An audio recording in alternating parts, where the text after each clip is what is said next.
Banyak orang yang merasa bahwa hidupnya itu sering sial. Kesialan tersebut juga dan juga hijab gaib tersebut itu berasalnya dari mana? Ada orang yang tersakiti, terzolimi. Orang yang terzolimi itu kalau udah berdoa itu manjur loh, sedulur.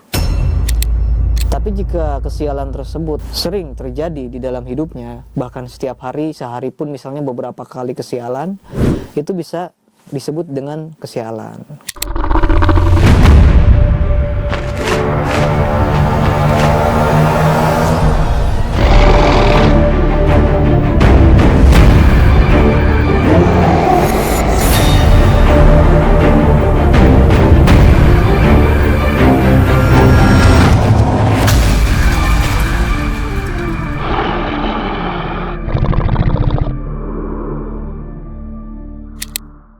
Bismillahirrahmanirrahim. Assalamualaikum warahmatullahi wabarakatuh. Ketemu lagi dengan saya Ki Bagus Purwas. Salam spiritual.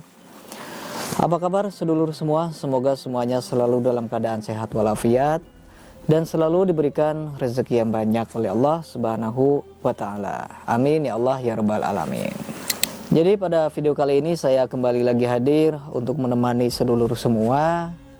Seperti biasa nih ya, kita akan kembali lagi hadir untuk membahas tentang dunia spiritual, dunia supranatural, dan juga dunia ilmu kegoiban.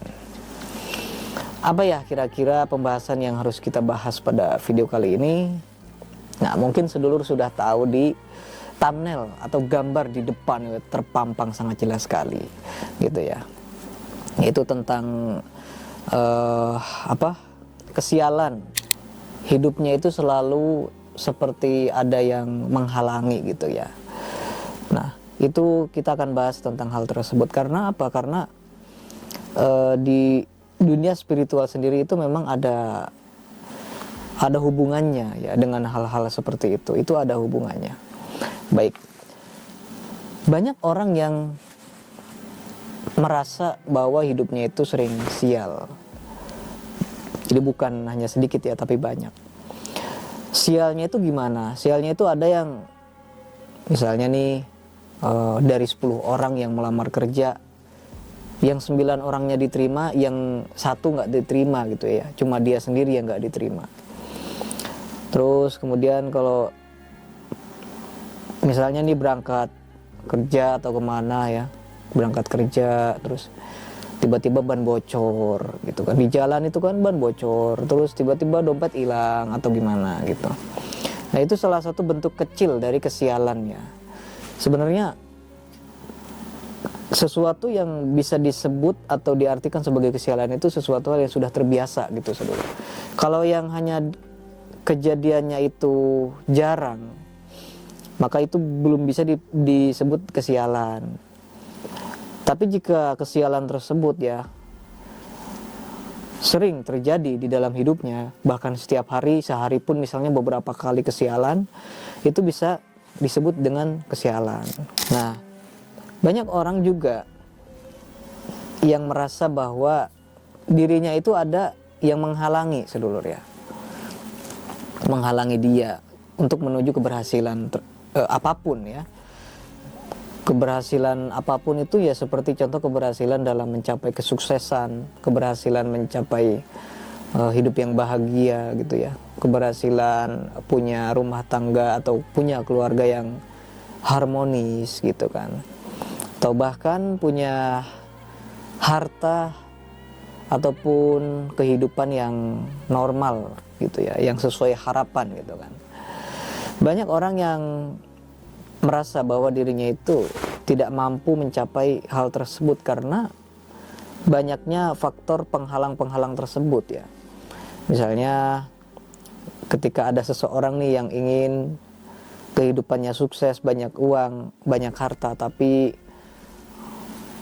hutangnya menumpuk gitu ya. Terus pekerjaannya gagal, di PHK, bahkan jualannya gulung tikar, jualan lagi, gulung tikar lagi, jualan lagi, seperti itu terus. Nah, itu menurut dia itu adalah sesuatu hal yang apa ya, sebenarnya sudah kodratnya seperti itu yang namanya orang berusaha. Tapi ada memang beberapa orang yang bahwa kegagalan tersebut itu bukan hal wajar, tapi karena ada penghalang di dalam dirinya atau hijab gitu ya. Sehingga energi kesuksesan, aura kesuksesan itu tertutup gitu ya di dalam dirinya oleh berbagai sebab. Banyak sebabnya, maksud saya itu. Banyak sebabnya. Nah, ada memang orang yang merasakan kesialan, terus hidupnya selalu istilahnya tuh nggak sesuai harapan dia gitu ya. Dia udah pengen banget sesuatu hal ini, udah diusahain, tapi akhirnya nggak sesuai harapan, gitu kan. Nah, itu ada yang nggak beres gitu ya di dalam dirinya. Maka kita jangan melihat ke keluar, tapi lihat ke dalam diri kita sendiri. Ada apa? Diri kita ini ada apanya gitu ya. Kita pernah melakukan kesalahan apa? Nah, itu kita introspeksi diri dulu. Kita lihat kesalahan kita ya kepada orang-orang di sekitar kita. Mungkinkah kita pernah menyakiti hati seseorang? Mungkinkah kita pernah menyakiti hati kedua orang tua kita, atau bahkan menyakiti hati orang-orang terdekat kita, atau bahkan orang yang tidak dikenal gitu. Karena ketika kita menyakiti hati orang lain itu muncul yang namanya energi negatif dari perasaan hati orang yang kita sakiti. Sehingga mungkin sedulur juga pernah mendengar ya, kalau ada orang yang tersakiti, terzolimi, orang yang terzolimi itu kalau udah berdoa itu manjur loh sedulur. Doanya itu manjur. Gimana kalau tiba-tiba orang yang kita zolimi, orang yang kita sakiti hatinya itu dia berdoa bahwa sampai kapanpun kamu gak akan sukses, sampai kapanpun kamu gak akan menikah misalnya. Doa tersebut itu, ucapan tersebut itu manjur. Apalagi kalau dia bilang kamu bakal apes terus loh, sial terus loh. Itu manjur loh. Orang-orang yang tersakiti gitu ya istilahnya tuh, orang-orang yang terzolimi gitu. Maka kita introspeksi diri dulu. Mungkinkah saya pernah menyakiti hati orang lain, menyakiti hati mantan pacar saya, mantan istri, atau siapalah gitu ya. Kita introspeksi diri, kita jangan sombong. Kita jangan sombong bahwa kita tidak pernah salah dalam berucap gitu kan. Ya itu bisa menjadi hijab kalau kita tidak bisa membloknya gitu ya. Makanya bagaimana caranya untuk membuang perkataan-perkataan tersebut itu ada tekniknya ya seluruh, ada caranya. Tapi saya tidak bisa membahas pada video kali ini. Pada video kali ini saya akan membahas tentang kesialan tersebut juga, dan juga hijab goib tersebut itu berasalnya dari mana gitu kan. Nah itu kemungkinan itu bisa datang dari manusia seperti yang saya jelaskan tadi. Terus kemudian ada juga yang datang dari leluhur yang dibawa khodam leluhur kita, yang nempel ke kita, itu sering saya bahas ya. Terus kemudian ada juga karena energi negatif yang menempel di badan kita. Nah yang ketiga ini diakibatkan karena ada aura negatif dari alam yang nempel ya. Jadi bukan karena adanya khodam leluhur, bukan karena dikirim sama seseorang yang iseng iri sama kita, bukan. Tapi ada juga yang dari alam yang nempel ke badan kita. Saya pernah menangani salah satu pasien. Dia itu terkena penyakit goib, itu bisa dibilang sengkolo ya, sengkolo namanya sengkolo kantong bolong. Sengkolo kantong bolong itu namanya ya. Itu dia kalau misalnya mau kerja itu ya, mau kerja di bidang apapun, dia kerja gaji sebesar apapun, itu uangnya selalu habis, nggak pernah tersisa. Bahkan nggak pernah ada wujudnya gitu ya. Apa yang dia beli itu nggak ada. Bahkan gaji besar, terus kerjaannya juga istilahnya menghasilkan banyak uang lah gitu. Tapi karena dia yang saya lihat itu terkena sengkolo kantong bolong di dalam dirinya, jadi berupa kelihatannya itu kalau secara mata batin itu terlihat seperti ada benang benang yang mengikat di dalam kebatinan dia, di dalam diri dia itu ada benang warnanya merah. Kelihatan ya, kalau secara mata batin itu kelihatan. Benang inilah yang menyebabkan sengkolo kantong bolong. Jadi kalau dia misalnya dapat gaji 1M, itu dalam jangka waktu 1 bulan itu habis, dan gak ada tapaknya sama sekali, gak ada wujudnya, itu uangnya kemana. Nah itu salah satu kesialan juga sedulur. Itu harus dibasmi, itu harus diruat istilahnya tuh. Bahkan ada juga seseorang juga ya yang saya ruat atau saya tangani, salah satu pasien saya juga yang selalu merasakan kesialan di dalam hidupnya tuh ya, selalu sial. Dia katanya pernah mendatangi bahkan lebih dari 10 paranormal. Karena awalnya tuh saya sempat berkecil hati juga. Gimana 10 paranormal aja, 10 paranormal aja belum bereaksi, apalagi sama saya nih gitu kan. Mungkin kan dari 10 paranormal itu ada yang memang sudah ahli, ada yang sakti gitu kan.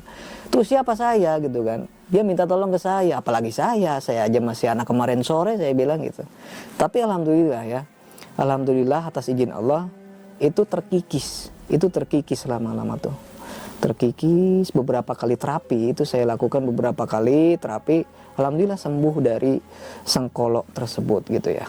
Maka sengkolok-sengkolok seperti ini yang berbentuk seperti benang yang mengikat di dalam dirinya secara goib, itu harus dimusnahkan. Agar apa? Agar ketika kita menjalani kehidupan secara umum ya, supaya kita menjadi orang yang normal. Ya kalau kita usaha misalnya ya kalau misalnya harus sukses nih, ya kita akan sukses. Harus gagal ya gagal gitu kan. Bukan berarti kita misalnya udah bekerja keras, udah mengeluarkan banyak biaya, udah begini-begini, tapi tetap aja gagal gitu. Nah ini yang ada yang beres ini. Ternyata iya, banyak dari kejadian seperti itu yang memang ada yang menghalangi di dalam dirinya secara goib gitu ya. Jadi seperti energi tersebut itu tidak selaras dengan dunia ini gitu ya. Energi orang tersebut dengan alam itu tidak selaras. Maka harus dibuang atau dibersihkan dengan biasanya dengan dimandikan gitu ya, dengan dibacakan ritual-ritual khusus juga. Jadi tidak hanya sekedar mandi. Terkadang ada juga yang harus diritualkan gitu. Ada juga yang harus nih menggunakan minyak ruatan lebur sengkolo, ini cuma digunakan untuk mandi saja. Nih ada di toko saya di Shopee, di TikTok juga ada nih ya. Di TikTok juga ada nih minyak ruatan lebur sengkolo. Jadi dia itu fungsinya itu untuk meruat atau meleburkan sengkolo-sengkolo yang saya jelaskan tadi ya sedulur. Misalnya ada yang ngikutin kita nih, jodohnya susah misalnya, terus sering sial usahanya nggak berhasil, itu dimusnahkan menggunakan minyak ruatan lebur sengkolo ini. Jadi caranya tuh nanti kita teteskan aja ke bak mandi gitu ya, ke ember nanti buat mandi ini minyaknya. Masya Allah wangi banget. Ini nanti bisa dicampur menggunakan bunga ya, bunga 7 rupa boleh. Tapi langsung pakai ini juga boleh gitu ya. Tapi lebih bagus nanti campur sama garam kasar yang di dapur itu kan ada.